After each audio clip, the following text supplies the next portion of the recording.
is your chance to put an end to all of it, to prove that the people are on your side. Why would you not vote for a general election in those circumstances? Because we're in the middle of a crisis, a Brexit crisis, and the idea that embarking on a 5-week election campaign would do anything to resolve that is the birds. It's simply a delaying tactic on the part of the Prime Minister, whose own advisor, Dominic Cummings, has described the negotiations that the government are apparently embarked on as a sham. Yes, to be fair, his representatives have denied those claims, but yes, there are two sources for that story. But isn't this just because you're frit? You just think you're actually not going to do as well as the polls suggest? No, well, I think the polls are very positive for the Lib Dems at the moment, and in normal circumstances, of course, we would absolutely welcome the chance to test that at the polls. But the fact is that this is a trap designed to force the country out of the European Union without a deal, something that there is no mandate for, and which would have severe consequences for people, something that finally, for instance, Michael Gove has accepted in terms of food price increases. Well, 3 years ago, during the referendum campaign, did Michael Gove go around the country saying vote for Brexit and food prices will go up? No, of course he did. How can people who have been voting for the Brexit Party, of course, won the European elections just a few months ago, how can they trust the Tories to deliver? Well, trust is the issue at the moment. I think it was said earlier on that this has become a shameful parliament, really, in a sense, having voted overwhelmingly, as the public voted to leave. And then, let's remind everybody that overwhelmingly the parliament voted to endorse that, overwhelmingly to trigger Article 50, and 80% of the public ended up voting for parties that said they would stand by the result of the referendum and the 2017 election. Now, Labour has completely reneged on that. And what's happened now is that there's a bunch of people who simply don't want us to leave. So one way or the other, they have to put up now. And as they've now identified themselves as absolutely not wanting us to leave and putting us back under control of the EU, I think this becomes inevitably a battle which will be fought out if we lose this today in the country with a simple question. Do you want a parliament that acts on what the public were given the right to decide, or do you want a parliament that says, I don't really give a damn about you, we're more important? And I make the simple point at the end of this, which is there's been this row about parliamentary sovereignty. Parliamentary sovereignty is a load of nonsense. At the end of the day, the public, the people are sovereign, and they lend Parliament their sovereignty after an election. But when they're given it back, they have the right to make that decision. We are not sovereign to deny that. We are only sovereign in the sense we represent them. We must deliver on that referendum result. That is their sovereignty. An awful lot will depend on the Brexit Party when it comes to any campaign ahead of an October the 14th general election and how people vote. Are we looking at the possibility of an electoral pact with the Brexit Party? And if so, what would that require Boris Johnson to say, to promise to do for the Brexit Party to agree to it? Well, you're absolutely correct in echoing the thoughts of many, many voters who've been in touch with us repeatedly saying, when are the Brexit Party and the Conservative Party going to get around the table and have a sensible, grown-up conversation about avoiding splitting the Leave vote and giving us the spectre of a communist in 10 Downing Street? Now, Nigel has made repeatedly clear that he is ready to have that conversation with Boris if, and this is the crucial if, Julia, if Boris is prepared to go for the clean break Brexit that we want and we believe the vast majority of Brexiteers want. We don't want a reheated withdrawal agreement. We don't want to revisit that treacherous surrender treaty of Theresa May's.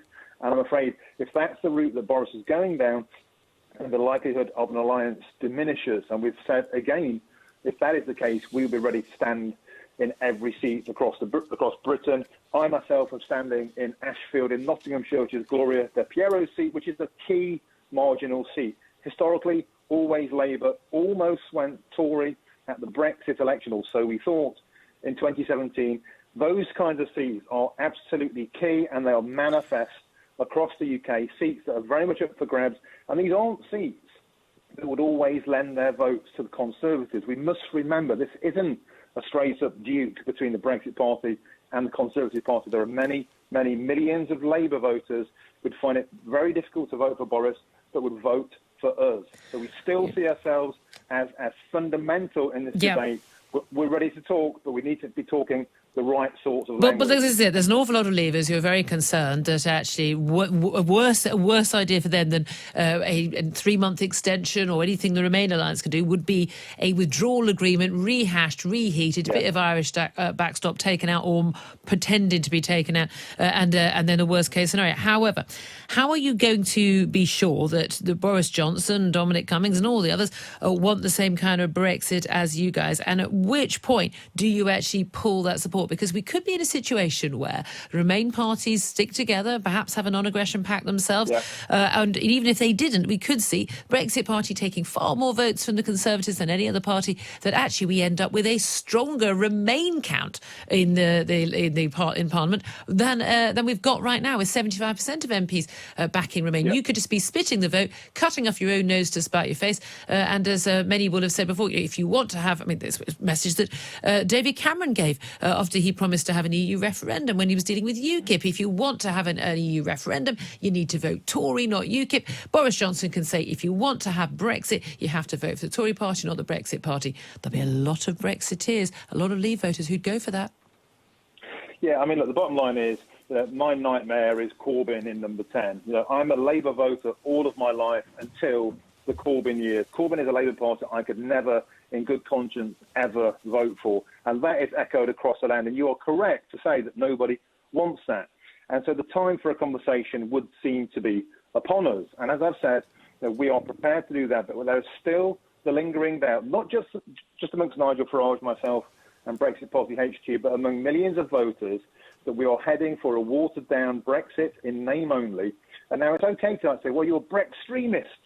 Now let's just settle for any form of Brexit. But I just don't think we've come this far, Julia, to accept a watered-down surrender treaty. We must make sure we see this through. And if that's the kind of deal Boris wants to do, Nigel has said we'd be happy to stand aside in those Tory Leave heartlands and let the Tories have a free run at those seats and help the Conservative Party to obliterate Jeremy Corbyn. We can help Boris. We're here to help. Okay. But we can't stand aside and surrender at the 11th hour to a terrible version of Brexit. That's the point of the Brexit Party. We're the guard dogs of Brexit, and we will keep fighting till the end. For Jeremy Corbyn, it would be a humiliating loss of face, because the one thing he's been clamouring for since Boris Johnson's been Prime Minister is an election. So I think he would be in a very difficult position. But there are many twists and turns before we get there. The one thing I'm focused on is the immediate positive and the opportunity that we have to lift the Brexit handbrake and get the country motoring forward on Brexit, to get that deal, but also on all the other things that I think people want to hear us now talk about. OK, just finally, briefly, Dominic Raab, Brexit Party, of course, planning to stand candidates in all 650 constituencies.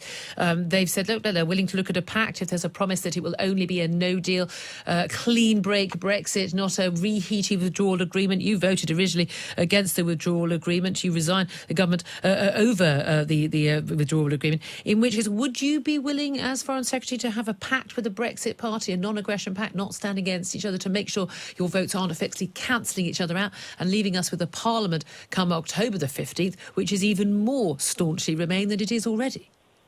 I think it's a really good point. I'm not going to comment on electoral pacts and all the rest of it, but I think it should focus the mind on MPs, particularly Conservative MPs, voting in the House of Commons this week as to the position the government and the Conservatives could get forced into. We don't want that. What we want to do is get a deal, but we must avoid the debilitating uncertainty of a further delay. That would just hold the country back. The cost of the economy would be significant. The cost of the taxpayer would be enormous, £1 billion each month, and it wouldn't get us any closer to a deal or keeping our promises on Brexit, which is what I think the voters want to know that we do as politicians. The withdrawal agreement is absolutely dead. It's unacceptable. It's been beaten 3 times in Parliament.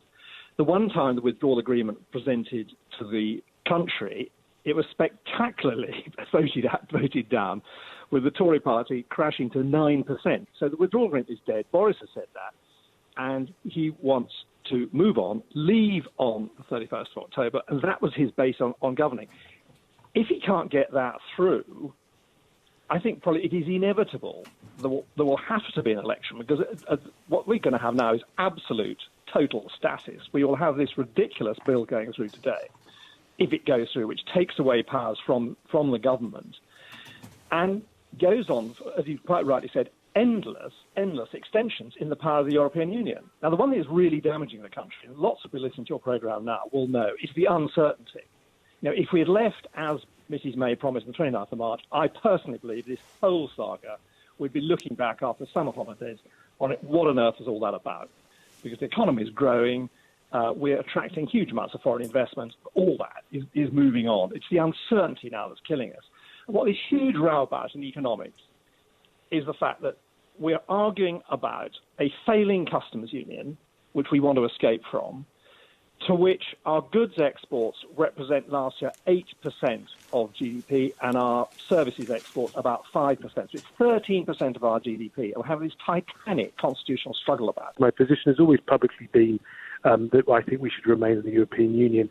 Even from people who had voted leave, they respected the fact and indeed appreciated the fact that they had a member of parliament who was prepared to actually back his convictions. No, I applaud MPs for being open about their views. I mean, you're basically saying you know better than the majority of the people of this country. I applaud MPs who are open about their absolute disrespect for the British people who put them into the Houses of Parliament. Well done to you, Philip Lee. I want to know, when are you going to hold a by-election? If you were elected as you were under a false prospectus, if you believe now, having joined the Liberal Democrats, that people didn't have full information in the EU referendum and they need to get another chance to vote, on the same basis, when are you going to hold a by-election? When are you going to stand down and let the people of Bracknell have their say once again? If you're so sure that they respect you, if you're so sure that they agree with you, if you're so sure they knew what they were electing you for first time round and got it right, then surely you should stand down today and hold a by-election. Look, I know that it's vogue to be sort of obsessed with personal politics, identity politics and all this sort of stuff. I'm actually keeping my eye on the ball.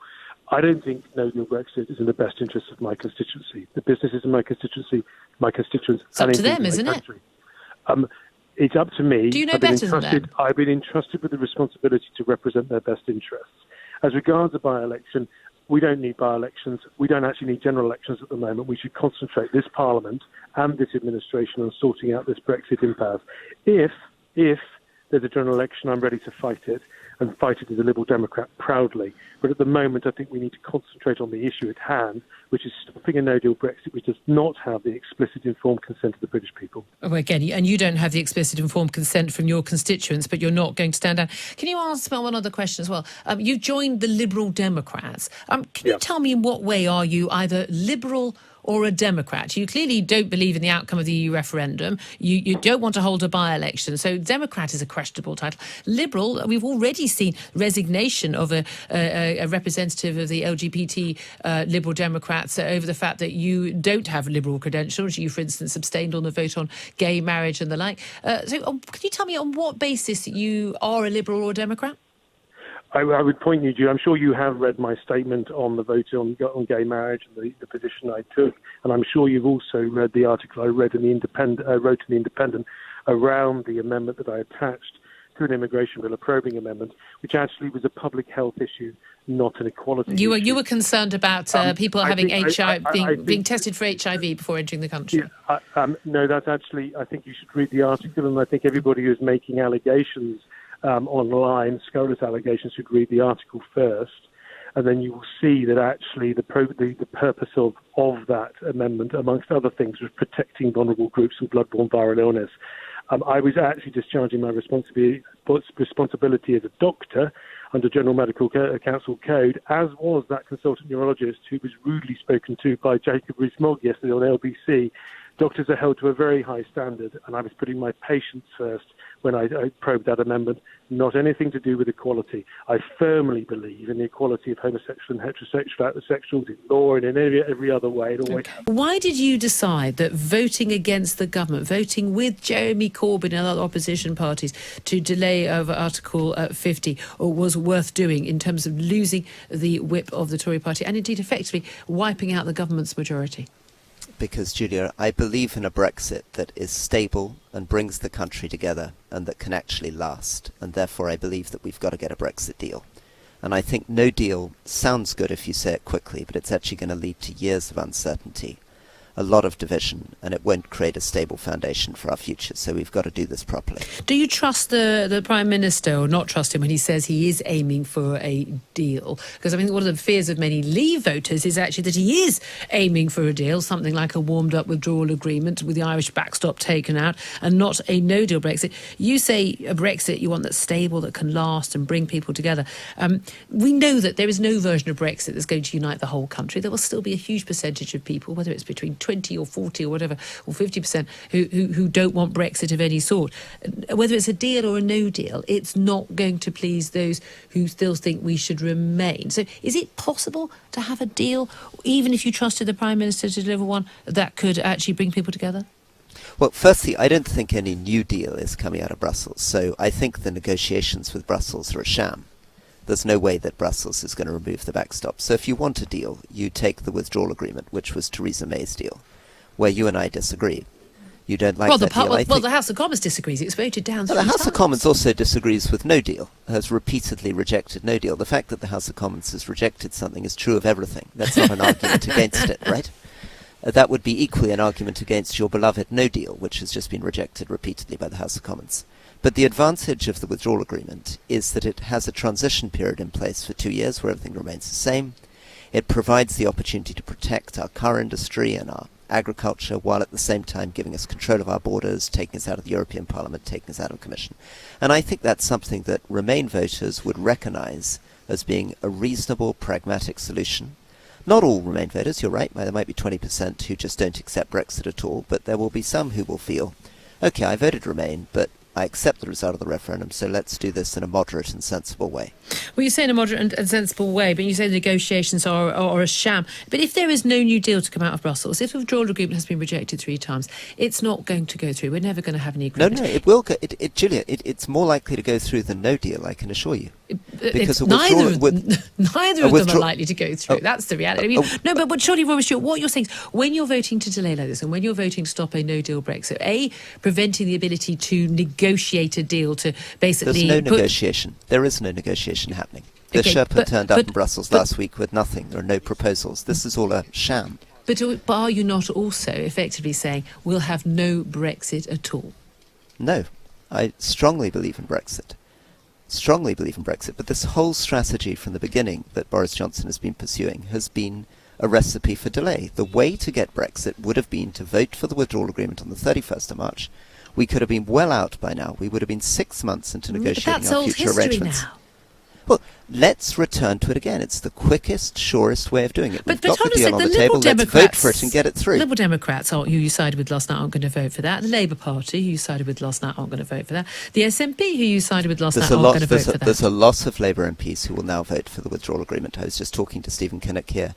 They've realised that they made a huge error not voting for it, and 90% of Tory MPs voted for it. So your best chance of getting Brexit done, and you could get it done tomorrow, is to take the deal through.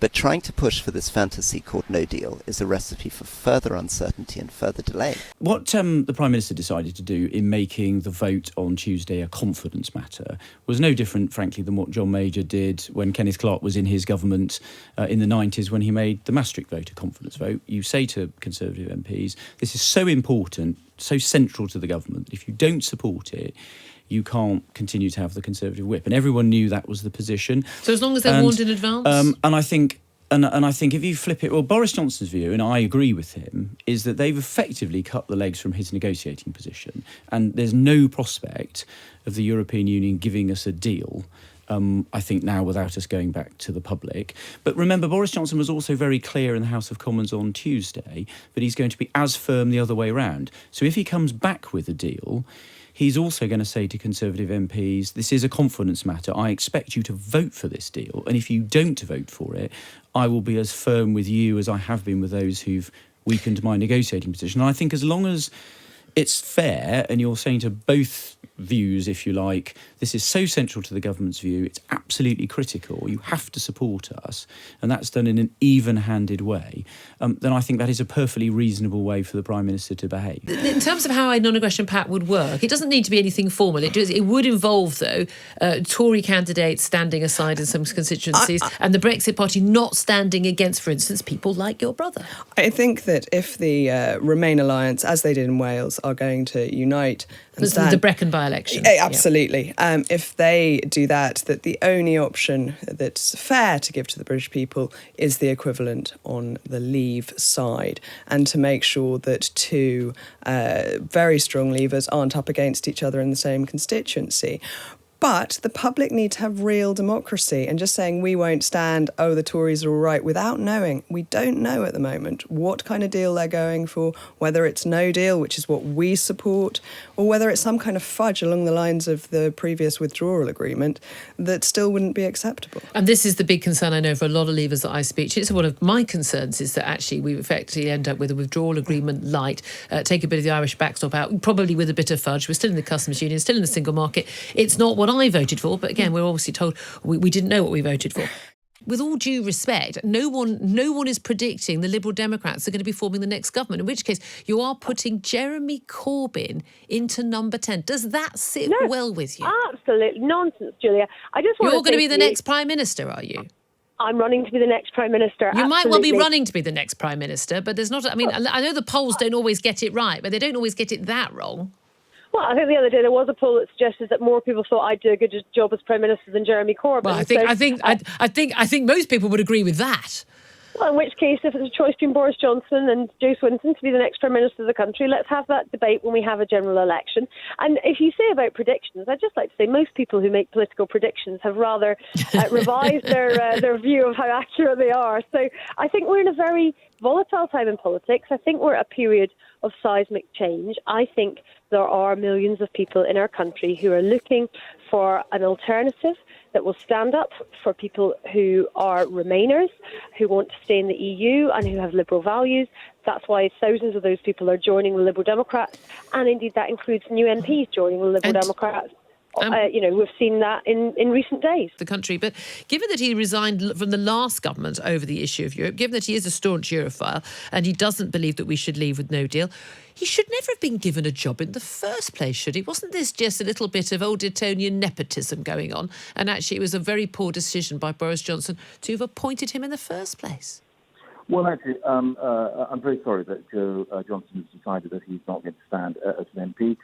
But actually, he was. You speak to people in the science sector, they will tell you that he was actually a very, very good science minister, and he will be missed. And he'll be missed in Orpington by his constituents, where again, he's someone very highly regarded. But again, the fundamental point here, Julia, is that I, along with Joe, along with every Conservative MP, and indeed every Labour MP, stood in 2017 on a manifesto which said we would deliver on the referendum. People voted to leave the European Union. And by the way, I campaigned for Remain, but I was very clear at the time, but I said I will respect the outcome of the referendum. But we need to get on with it. Politicians need to deliver that. And if we're not able to do that, we should put this back to the people in a general election on the 15th of October. OK, just finally, obviously, as International Development Secretary, I must ask you about the news in the last half hour that the former president of Zimbabwe, Robert Mugabe, has died at the age of 95. Your reaction to that news? Well, I mean, Robert Mugabe was certainly in his lady a hugely liked figure. I mean, I have constituents who fled Zimbabwe because of Robert Mugabe's autocratic rule. Zimbabwe was a country which was considered the breadbasket of Africa. We, the UK, through DFID, has just put forward £49 million to help them with, basic humanitarian support in terms of food, water, combating disease. What my constituents, who are Zimbabwean, but would love to go back to the country, is to have a democratic Zimbabwe where they can have help to rebuild the country that they call home. It's been moved too often. It was moved from the 29th of March, then it was moved from the 12th of April. If I honestly thought it was going to achieve anything at all, then there might be an argument for moving it again. But with the current Parliament, there is no way out of this deadlock. We need a new Parliament. We need a new Speaker, quite honestly. And you can only get that now if you have a proper general election. because we will need the agreement of at least some of the opposition parties to do that. Can I ask you about some of these Tory ministers who've Joe Johnson, of course, resigned yesterday, all these 21 Tory rebels. Now, of course, you were in the Conservative Party for many, many years. You would know very well an awful lot of these people, very much on a different political, on the political divide with them on the issue of Brexit. But do you think it's sad that they've been forced out of a party they've been, some of them, for 50 years? You chose to leave the Conservative Party of your own free will. Do you think that Boris Johnson did the right thing? Do you think it was too far? No, I think it was the right thing, bearing in mind that we've been having these arguments now for 3 years. It's not as if this was done suddenly and out of the blue. It was done with fair warning. I think there comes a point when you have to say, look, we have a duty. We've promised the electorate that we're going to deliver on this referendum. There are a certain number of people who are stopping us doing that. And so I think he was right. I also hope that if they come to their senses and say that they will support him, that the whip will then be restored. But meanwhile, I think he was right to do it. We are in horrible times, and we do need some firm leadership. But above all, I think now we need a refreshed Parliament. We can't get that without a general election. It is extremely rare for an opposition to run away from a general election. And the more that they do that, I think the more fed up the public will become. Of course, they're counting on the fact that the more fed up they'll become with Boris Johnson, a man in office not in power. There'll be no legislation that can go through. Nothing can happen. Parliament prorogued for a few weeks, party conferences, and then still nothing actually happening. There may be an argument that actually the public will get rather fed up with Boris Johnson. Oh, the public's fed up with Parliament in general. The public's fed up with endless delay. Business is fed up with total uncertainty. They don't know from one day to the next what is going to happen. That is what the public is fed up with, and that's why I think we need a general election. And then we can test the degree of fed-uppery, if you like. But as far as the Brexit Party is concerned, we will support Boris Johnson if he continues with his present line, which is it's deal or no deal, but it's still the 31st of October. But if he starts re-warming up the May deal, which has a lot wrong with it other than the backstop, then at that point we will not support him and we will fight him in any subsequent general election. The key thing we need to do is to make sure that the Article 50 is extended, and that isn't just reliant on the law passing through Parliament. Clearly, there has to be agreement at the European Council. But crucially, you can have that in the law. It doesn't matter. You still need the Prime Minister of this country to go to Brussels or write a letter and make that request. He has said he won't do that. Why? What I don't understand is, I understand you don't trust him. That's understandable. However, if you say you don't trust him not to mess around with the election date, why do you trust that he is going to do the thing that he said categorically a million times that he won't do? I don't trust him to do that either. But that's why... So how is the extension going to happen? Well, because it will happen once a general election has been fought. But what we need to make sure... No, I'm sorry, I don't understand that. Apologies, Sir Ed. What do you mean it will happen when an election's been fought? When we have got to the other side of the 31st of the 10th, then there's a chance for a general election. Very happy for that. Liberal Democrats, as we started off this conversation, are in very good form. We've been winning elections. We've had Labour and Tory MPs coming to us. So we're not afraid of a general election. We very much like a general election. But the national interest is actually more important. But you're not answering my question. We're way over time, and we're well into the news time. But I don't understand. I don't understand why you think that Boris Johnson is going to ask for an extension before October the 31st when he has said categorically he will not do that.